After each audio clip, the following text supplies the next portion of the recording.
Estamos apresentando Marco Zero, onde tudo começa. Muito bem, estamos de volta com o nosso Marco Zero no seu último bloco para a gente falar também um pouco de cultura. A gente sempre traz música, a gente traz teatro, a gente traz, os atores que fazem a cultura acontecer em Foz do Iguaçu, e literatura também é cultura, Paulo Bogler. Literatura também é cultura, norteia um pouco todas essas outras artes que você também mencionou, e o nosso convidado também é um ator aqui da cena das Três Fronteiras, não necessariamente no sentido teatral, mas um participante assíduo aí da vida social da nossa cidade. Ele é o Valdisson de Almeida Dias, que está lançando o livro Pandemia em Crônicas, uma obra que retrata a realidade de uma maneira forte e direta, mas ao mesmo tempo muito sensível, Moacir.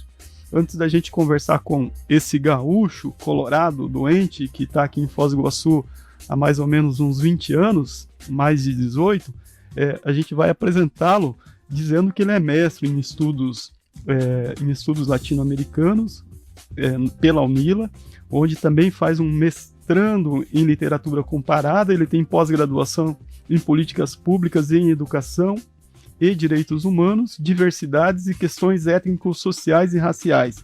Ele graduou-se em letras e também é técnico em telecomunicações, efetuou uma série de estudos na área de psicologia, é leitor voraz, consome literatura e também informação o tempo todo, é uma fonte de conhecimento. Todo mundo que convive com ele sabe e gosta de compartilhar um bom papo.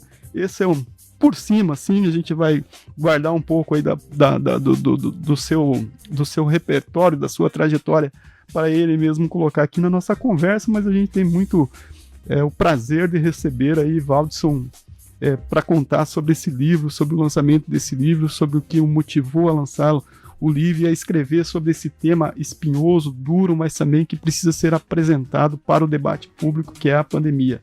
Bom dia, Valdisson, seja bem-vindo ao programa, obrigado por atender o nosso convite, seja bem-vindo. Bom dia a todos os ouvintes, bom dia, Paulo, bom dia a todos vocês. É um prazer estar aqui nos estúdios da Rádio Clube, é a primeira vez que eu estou aqui, estou fascinado. Comentava com vocês antes que eu sou apaixonado pelo rádio, eu sou filho do rádio, como eu costumo dizer, né? E é um prazer vir aqui não só para falar do livro, mas para fazer uma charla, uma conversa com vocês aqui, até sobre cultura e tudo mais. Isso é fantástico. Legal. Conta pra gente um pouco, você começou o assunto aqui, a gente entrou ao vivo, vamos dar uma continuidade. Você trabalhou em várias rádios no Rio Grande do Sul. Na verdade, eu sou filho lá de Canguçu, no Rio Grande do Sul, e eu comecei na Rádio Cultura lá. A Rádio Cultura lá é que a gente fazia de tudo um pouco, né? De transmissor, de trabalhar na mesa de som, operador, de tudo um pouco. Canguçu é na região metropolitana? Não, Canguçu fica lá no sul do Rio Grande do Sul. Lá no sul do Rio Grande mesmo, na parte sul, lá perto de Pelotas, lá. Então é bem no sul, né? Princesa dos Tapes, como a gente chama. Então eu comecei lá. A minha paixão por rádio vem de lá, né? E aí depois eu me formei em telecomunicações em Pelotas, na antiga Escola Técnica Federal de Pelotas, que hoje é um Cefet. E aí depois eu fui então para Rádio Gaúcha, né? Eu entrei no Sistema Globo, RBS, mas eu preferi, ao invés da televisão em si, o rádio. E aí eu fiquei na Rádio Gaúcha por 15 anos. Ali foi, digamos assim, a minha faculdade, o meu mestrado e meu doutorado em rádio. Ali eu aprendi muito, trabalhei com grandes jornalistas, grandes repórteres. Foi fantástico. Muitas oportunidades também. É verdade que você cobriu uma Copa do Mundo? Sim, muitas oportunidades e muitas histórias, né? Muitas histórias para contar também. E isso a gente trabalhava direto, Copas do Mundo, futebol, principalmente na área do futebol, né? Mas tinha jornalismo, grandes coberturas, principalmente as coisas que aconteciam no Brasil da época, né? Até sair do Rio Grande do Sul e vir para Foz do Iguaçu. Então a Rádio Gaúcha é uma das coisas que, por incrível que pareça, eu escuto até hoje, cara. Eu escuto todas as manhãs, tem um programa que eu escuto, então fiquei muito ligado ao rádio. Se eu não tô na Gaúcha, eu tô nas outras rádios. E como tu falou no início, sou colorado doente, né? Então sabe como é que é. Acompanha o time onde ele vai, mesmo sofrendo. Vê o time, ouve o time sofrendo, o Grenal. Escuta o time sofrendo, porque não é fácil, não. Ultimamente não tá fácil. Tá ruim aí pra banda do Rio Grande do Sul. Ô, Waldson, pelo título é evidente que é um livro sobre a pandemia, está relacionado a essa temática aí. Você começou, a pandemia começou em março de 2020, ela está aí ainda sobre nós, queremos nós que ela vá embora imediatamente, mas em que momento que você começou a escrever essas crônicas relacionadas ao tema? Em que momento que te deu aquele start assim, e fala, puxa, isso dá tema de livro, é necessário registrar? Na verdade, Paulo, eu até vou pegar o livro aqui para te falar, porque assim, ó, eu comecei a datar, porque o impacto da pandemia foi muito forte nos primeiros dias, né? Então, no dia 21 de março, foi que eu fiz a primeira crônica. Porque dia 15 de março, se não me falha a memória, foi quando ela se transformou em pandemia. Que a OMS determinou. Que a OMS determinou que era uma pandemia. E aquela coisa toda em casa, vendo pela televisão, vendo alguns países pararem, a Itália parou, a Inglaterra, aquela coisa toda, vendo as autoridades dizendo que era uma coisa simples que ia passar e de repente se torna uma pandemia no mundo, eu fiquei um pouco assustado. E aí eu fiz a primeira crônica, porque eu vi uma reportagem de jornal que essas cidades que tinham parado, a poluição tinha diminuído, o oceano estava melhor, a coisa assim, e eu comecei a pensar se isso não era alguma coisa que ia passar, mais um mês, 2 que ia passar. Só que não, só que a coisa começou a acontecer, e ela começou a acontecer muito instantaneamente. No dia seguinte já tinha uma outra informação, no dia seguinte outra informação. Então, nos primeiros 6 meses, esse livro é datado dos primeiros 6 meses, mais ou menos, 2020. De 2020. Ele se passa todo ele em 2020. Porque foi, assim, na minha concepção, o período mais crítico que nós vivenciamos. Um número excessivo de mortes e tudo mais. Tanto é que a dedicatória que eu faço no livro, eu dedico o livro à morte. Que eu acho que foi a grande atriz, tu falou, ator no cenário, né, de Foz no início, eu digo, a grande atriz do mundo, e ainda de uma certa maneira está sendo, foi a morte, porque só se falava nisso. E aí começou aquela coisa de começar a morrer amigos, começar a morrer parentes, começar a morrer as pessoas próximas da gente. E mas aí... Você não escreveu necessariamente para virar livro. Não. O que te motivou naquele momento? Não, eu não pensava que fosse virar livro. Eu comecei a escrever mais como uma crítica social em desabafo. Tanto é que algumas delas eu comecei a publicar no Facebook.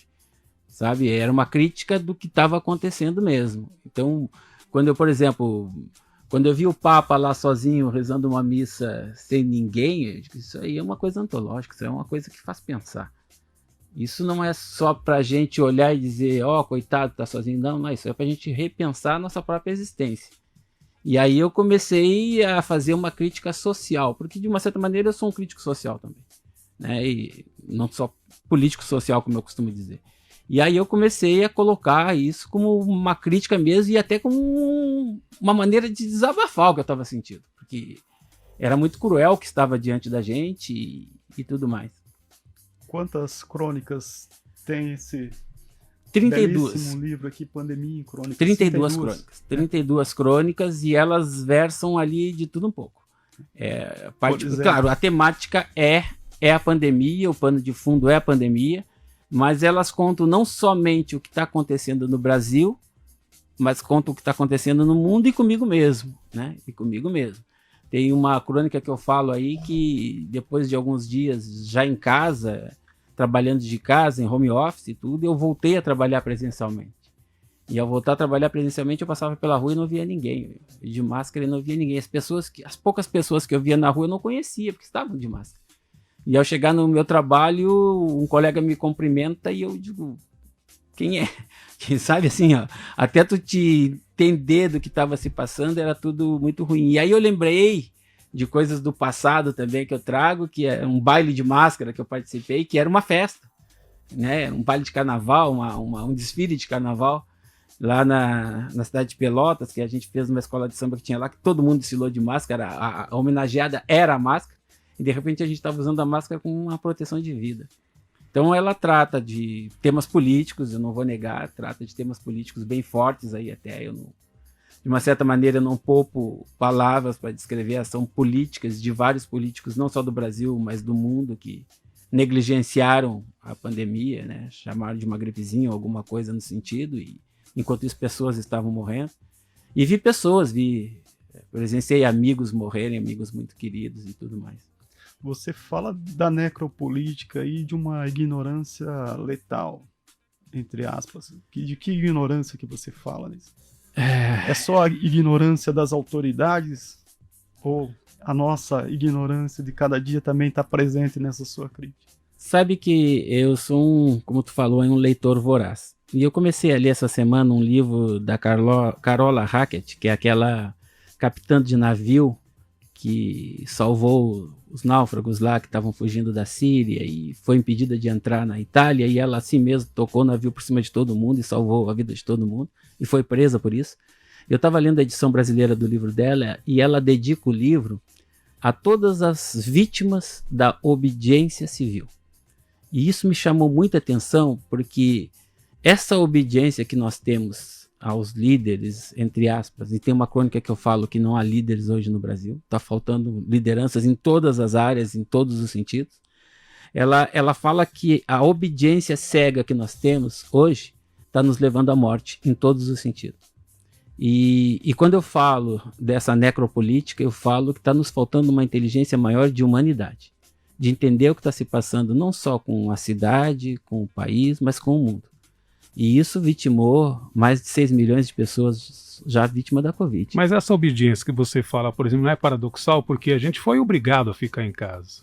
A gente teve que ficar em casa. A gente teve que... Muitas pessoas perderam o trabalho, perderam a condição de sustento da família, através de uma determinação. Se você... Não foi o caso aqui de Foz, mas tinha lugares que você ia preso se você fosse ganhar o pão de cada dia. Então também houve, por parte dos administradores, um ato ditatorial. São Paulo mesmo foi um exemplo disso. Pois é. Aí é uma via de mão dupla, como eu vou dizer. Por quê? Eu faço um estudo há algum tempo já sobre o futuro do trabalho. Sobre o futuro do trabalho. Em 2018, eu fui voluntário da Feira do Livro de Miami. Geralmente eu sou. E lá eu participei da entrevista e ciceroneei lá por um tempo o cara que é âncora da CNN em espanhol.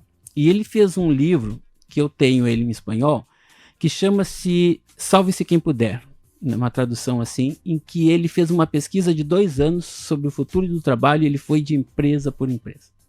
E ele chegou à seguinte conclusão: mais de 300 profissões, isso em 2018, até meados de 2023 vão desaparecer.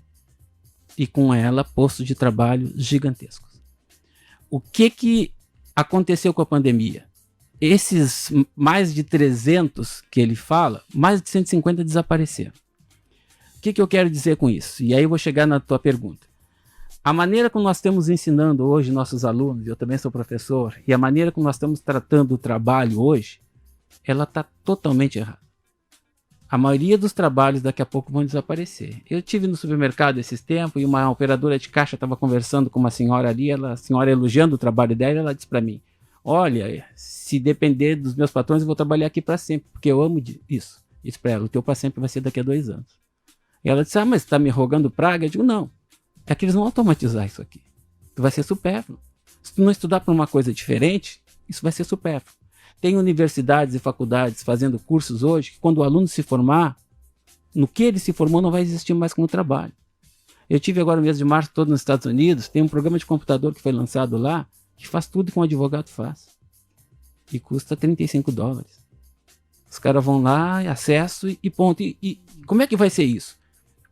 Isso, esse âncora da CNN estava falando, a gente tem que repensar isso. Quando os líderes que pensaram em salvar vidas em detrimento do trabalho, eles optaram, eles fizeram uma opção, e eu acho que isso é um líder. Eles optaram pela vida e não pelo trabalho. E aí eu entro numa crônica que eu tenho aqui, baseado no Eduardo Suplicy, que ele diz o seguinte: está na hora da gente ter uma renda mínima mundial e universal. Tem países que já estão fazendo isso. Só pelo fato de tu nascer, tu já recebe um salário. E é isso que vai nos manter daqui para frente. Porque os postos de trabalho vão terminar, o desemprego vai ser cada vez maior, isso é um fato, isso já está acontecendo. E tem muitos países que já colocaram a renda universal. Aqui no Brasil tem uma cidade no Rio de Janeiro que já tem uma renda universal, que as pessoas ganham um salário todos os meses por existirem. E se os governos do mundo não se unirem em fazer isso, a gente está lascado, como diz o Gil do Vigor. A gente está lascado. Porque é uma outra maneira da gente entender o trabalho. Então, aquelas pessoas, aqueles líderes que disseram, fique em casa, você vai perder o trabalho, você vai falir, mas garantir o sustento dessas pessoas, mesmo que fosse com uma cesta básica, garantir uma renda mínima para que elas pudessem viver, ou fizeram algum projeto de lei que depois incentivasse a sobrevivência, eu sou a favor. E eu acho que precisa isso. E acho que a gente precisa repensar a maneira de ensinar os nossos alunos. Na crônica que eu falo sobre essa renda mínima, e até baseado no Eduardo Suplicy, que essas cidades no Rio de Janeiro, e junto com Niterói ali também, eles tinham uma verba que durante muito tempo manteve as pessoas em casa. E elas recebiam semanalmente cestas básicas, para ficar em casa, para não enfrentar a pandemia na rua. Porque a pandemia na rua atingiu quem estava precisando ir trabalhar. E foram os que mais morreram. Eu estive conversando com um pessoal agora nos Estados Unidos, nas minhas férias em março. Aqueles restaurantes populares, onde a pessoa come o bastantão e segue trabalhando, eles prosperaram. Por quê? Porque as pessoas precisaram sair para a rua, precisaram trabalhar. Aqueles restaurantes de classe média e média alta, em que as pessoas frequentavam de vez em quando, mas que mantinham um custo alto, esses faliram. Por quê? Porque as pessoas ricas não precisaram sair de casa. Elas tinham dinheiro. Então eu não vou no restaurante, o máximo eu peço por um delivery. Então é uma outra maneira da gente também entender o que está acontecendo no mundo. E isso é muito sério. Ô Vladson, residindo aí, localizando no livro, um pouco desse momento que você trouxe, um pouco das suas angústias, e sem querer fazer romantismo em torno desse momento gravíssimo que a humanidade vive, né? Muito menos aquela história de, né, a gente vai se reinventar, porque na verdade se reinventar a gente deu um jeito para as coisas acontecerem da forma como era possível, né? O que a pandemia te traz pessoalmente? Te provocou mudanças no seu jeito de olhar, na tua abordagem do mundo, assim, no que você vai levar a partir de agora, olhando essa experiência humana em todos os aspectos, em todas as dimensões? Eu tenho uma amiga que diz que a pandemia pegou as pessoas boas e deixou melhores, e pegou as pessoas ruins e deixou piores. De início eu tive muito medo, não vou negar, não. Eu tive muito medo pelos meus. Escreveu um pouco por medo também? Sim. Eu acho que o medo é uma das coisas que tem que existir, né? Porque eles mantêm a gente atento, mantêm a gente raciocinando, mantêm a gente bem esperto e tudo mais. Mas, respondendo a tua pergunta, o medo, de início eu senti medo pelas pessoas próximas, né? De pegarem o Covid, de vir a morrer pelo Covid e tudo mais. Depois, a segunda fase, eu comecei a sentir raiva. Raiva de pertencer a esse planeta, raiva de pertencer a uma humanidade, de ser designado como um ser humano, porque o ser humano não estava agindo como ser humano na grande proporção. E essa raiva tomou proporções bem, bem difíceis para mim, entende? Porque eu comecei a me tornar uma pessoa intolerante. De repente eu estava entrando em brigas por nada, porque não precisava. E aí, recentemente, eu voltei, digamos assim, a um raciocínio diferenciado, quando eu comecei a ler um livro da Eliane Brum, primeiro com uma feira do livro que teve aqui em Foz ano passado, que estava o escritor indígena Daniel Munduruku, e a gente teve uma oportunidade de conversar, e ele disse, não tem mais essa coisa romântica que vai mudar. Não tem. A gente tem que se preparar para o pior e como viver no pior daqui para frente. E aí ele me indicou um livro para ler, que era interessante, que é da escritora Eliane Brum, sobre tudo que se passa na Amazônia hoje, Banzeiro Ocotô chama-se o livro, e ela traz a mesma coisa. Nós chegamos num ponto que não tem volta. A gente tem que começar a aprender com daqui para frente, não com uma coisa romantizada de que nós vamos fazer um mundo melhor, que vão ter pessoas melhores. Não. Mas a gente tem que começar a conviver com o que tem de melhor. E não ter medo de dizer que isso é pior, isso está errado, isso não pode. Está na hora da gente começar a botar o dedo na ferida. Eu acho que isso é muito crucial. Vai ter problemas sérios? Vai. Mas eu acho que está na hora da gente fazer isso. Você aborda aí nas suas charlas, como você disse, como professor, como um crítico social, também no seu livro, você dá passeada aí por vários temas aí, literatura, multiculturalismo, cotas, racismo, consciência negra, identidade haitiana, Haiti, diáspora, ou seja, tudo isso no liquidificador resulta nessa construção literária que você tem. Como que isso está presente no seu texto? Como que você consegue concatenar tudo isso e expressar no seu texto? Você tem um padrão técnico que você segue? Como que você estrutura tudo isso? Eu fiz o lançamento do livro virtualmente pela Unila, que eu estou fazendo um outro mestrado na Unila, e uma das pessoas me perguntou como é que eu consigo fazer um mestrado e uma escrita acadêmica e fazer uma escrita não acadêmica ao mesmo tempo.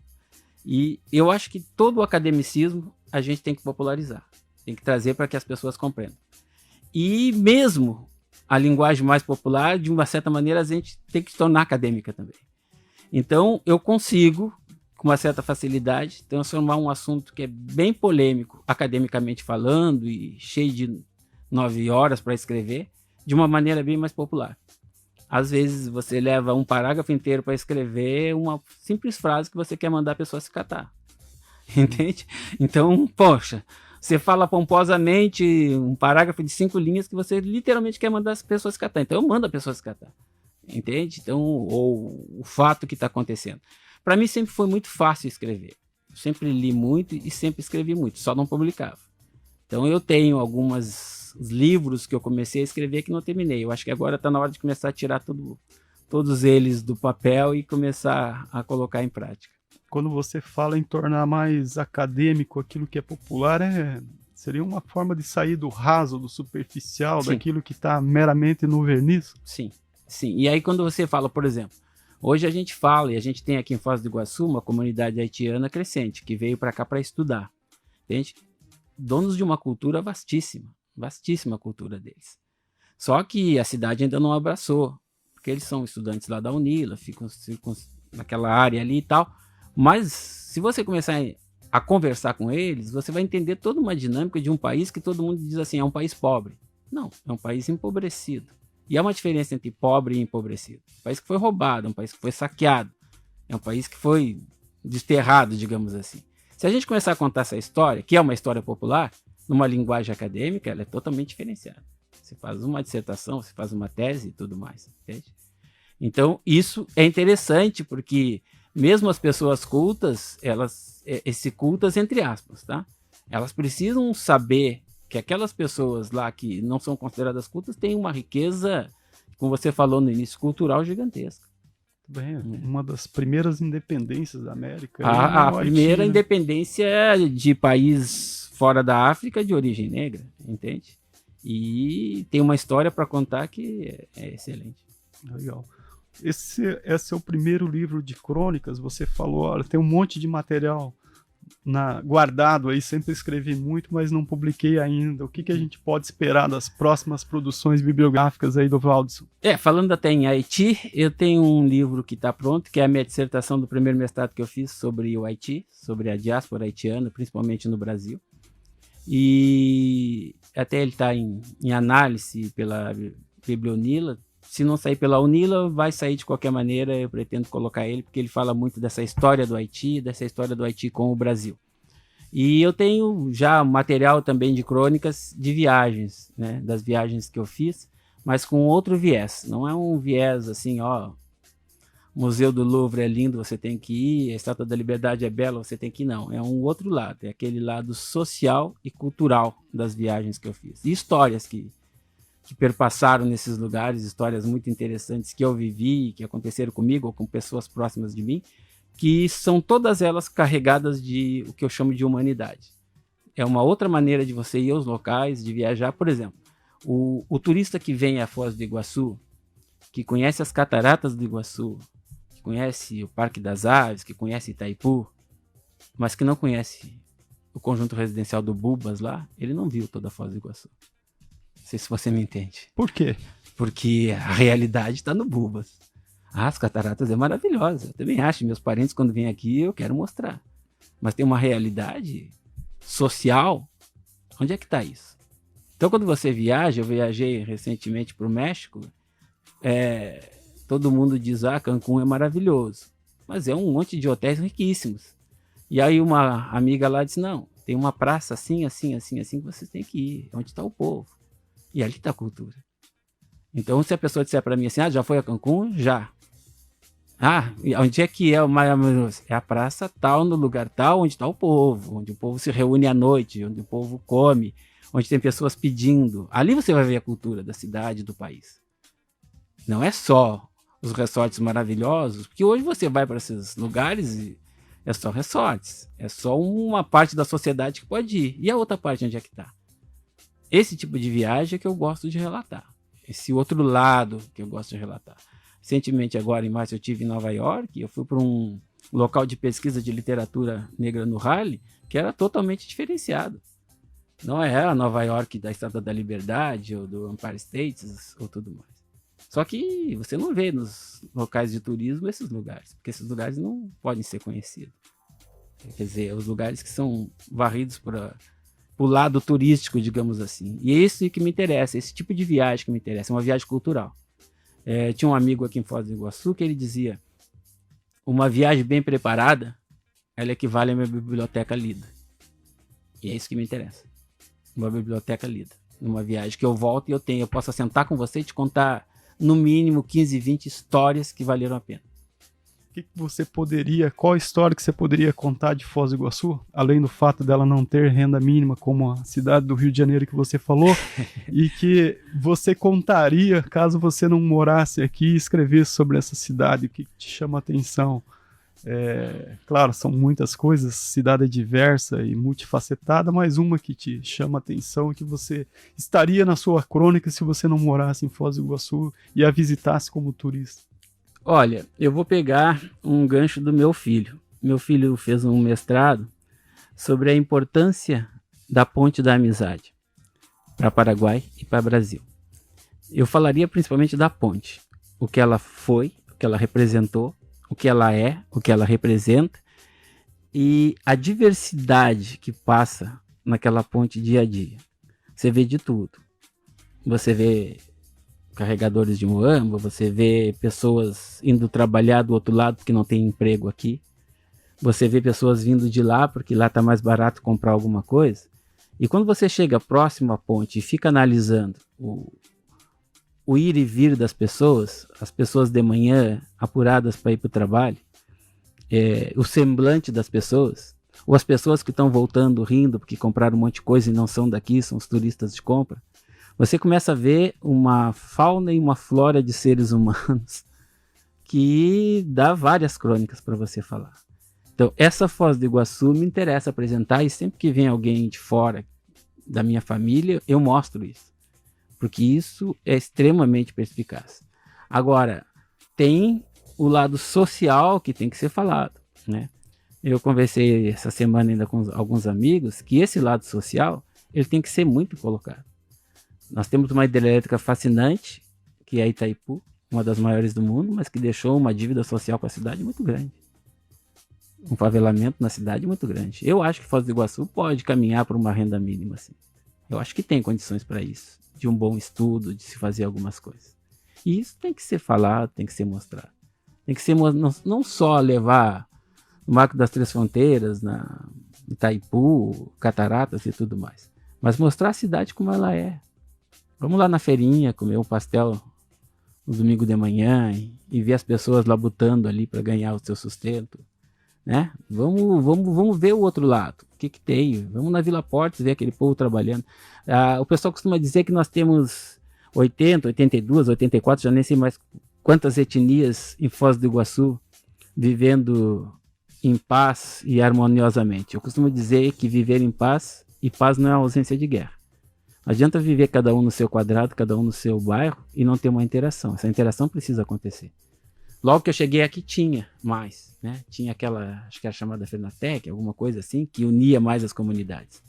Eu acho que isso precisa ser mostrado mais.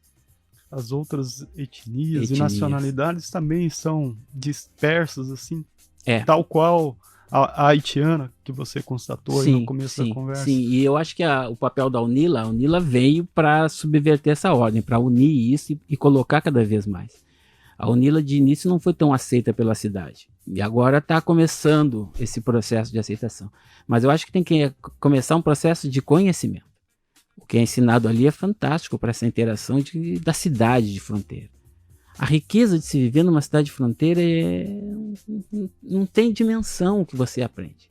Você aprende com o outro no dia a dia. O paraguaio que chega do seu lado e conta uma história, o haitiano que está ali junto, sabe? O colombiano que chega, o argentino que você vai do outro lado. Fronteiras aproximam, não separam, na sua opinião? O John Lennon dizia que sonhava com um país onde não houvesse fronteiras, né? Eu também sonho com isso. Eu acho que cada vez mais, se a gente tivesse locais sem fronteiras, sem precisar de passaporte, tem uma música de um cantante espanhol que ele fala disso. Cada vez mais precisamos entrar nos países sem precisar de visto, de coisas assim. Cada vez mais a gente tem que partir para um estado que eu chamo de estado mundial. Eu acho que isso vai aproximar não só as pessoas, mas vai fazer a gente realmente ser chamado de seres humanos. Esse estado mundial aí teria um governo de qual matiz? Aí é que tá. Eu acho que para te ter um estado mundial, tu tem que ter um governo de pessoas que raciocinem. E isso tá difícil. Em pleno século XXI nós temos uma guerra, quer dizer, isso tá difícil. Eu acho que a gente precisa amadurecer como seres humanos ainda e ter um raciocínio em prol, não de um, mas em prol de todos. É difícil? É utopia? Talvez não. Talvez isso venha a acontecer, quem sabe. Eu não esteja vivo para ver, mas quem sabe um dia aconteça. Bem, Waldson, a gente se encaminha aí para o final da nossa conversa, muito boa por sinal. Como é que está circulando Crônicas, a pandemia em Crônicas? Como é que está a distribuição? Você está comercializando? Tem lugares onde as pessoas podem buscar pelo seu livro? Eu tô comercializando ele porque eu não fiz o lançamento oficial dele aqui em Foz ainda. A gente fez de uma maneira online pela Unila e tal, né? E aí eu conversei agora, eu e o Juca Rodrigues, diretor da Fundação Cultural, né? E a gente pretende fazer um lançamento logo logo, mas ali no QG do Quixote já tem exemplares para venda, na Maracanã já tem exemplares para venda, né? E o pessoal pode contatar comigo pelo meu Facebook, Waldson no Facebook, ou pelo meu WhatsApp também. Como é que tá o seu nome no Facebook?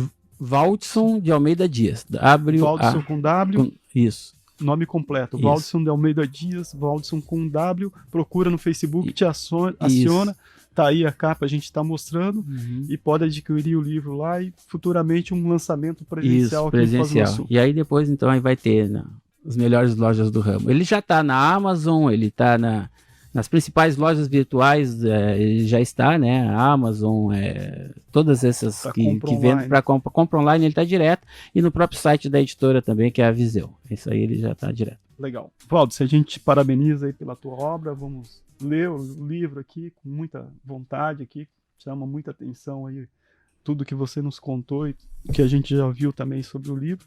E te agradece aí por esse papo super agradável, esse bate-papo com tanta informação, com vários passeios aí por lugares turísticos e não turísticos. Tenha um bom dia, voltar obrigado. Uma outra hora para contar essas viagens aí, né? Isso aí. Essa outra faceta do turismo aí. Será um prazer retornar aqui. Fui muito bem acolhido, agradeço a vocês pela oportunidade, né? E muito obrigado, só o que eu tenho a dizer. Legal, muito obrigado, tenha um bom dia. É isso, Moacir, então muito tá aí. Muito bem. Então procurar contigo. O livro do Waldson vai ser muito bacana, aí um das antigas do rádio também. Marco Zero, onde tudo começa.